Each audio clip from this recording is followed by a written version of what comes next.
Hi, church family. Recently, I have been convicted about the lack of prayer in my own life when it comes to the topic of the pandemic.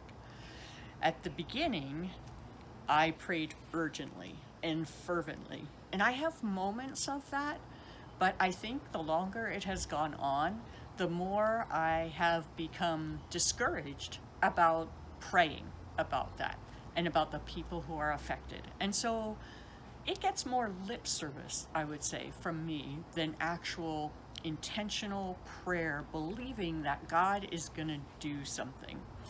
And so I was reminded of this verse in Ephesians 6 where Paul has been talking about the armor of God. And he talks about, the helmet of salvation and the breastplate of truth and the sword of the Spirit.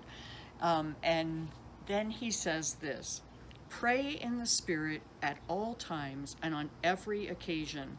Stay alert and be persistent in your prayers for all believers everywhere.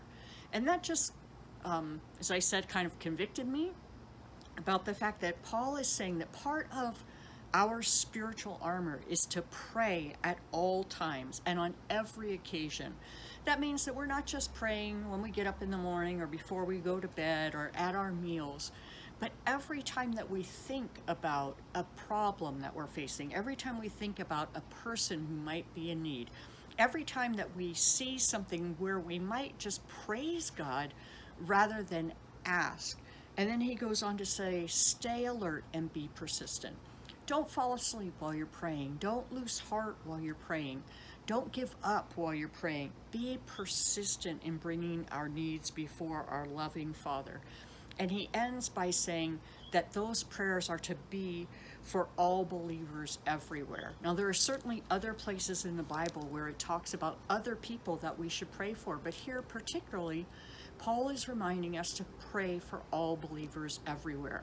And here in the United States, we're not the only ones being affected by the pandemic. There are believers everywhere being affected. And not only by the pandemic, but there are believers in many places who never can gather for worship because they are truly persecuted for their faith. We're to pray for them. There are believers who are in prison for their faith. We're to pray for them. There are believers living without clean water, living without enough food, living on a subsistence wage. We're to pray for them.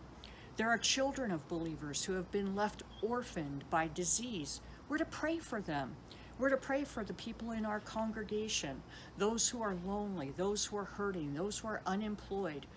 We need to make sure that as we're thinking about that armor of God, that we're not neglecting this very important part of prayer. And so I hope that you'll hold me accountable, and I hope that you'll hold yourself accountable for this idea that we are to pray and not lose heart and not give up. We're to stay alert and be persistent. God calls us to come to him. It's a wonderful privilege, and we dare not neglect it.